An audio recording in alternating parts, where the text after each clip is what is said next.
In this video, you will learn how to trade gold on Exness.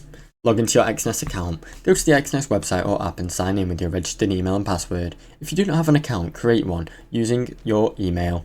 Verify your account. Upload required identification documents, one proof of address, to verify your trading account before you can start. Fund your trading account. Deposit funds into your account using your preferred payment method. This could be a bank transfer, card or e-wallet. Open your trading platform, launch MetaTrader 4, MetaTrader 5 or the Exness trading app and log in with your account credentials.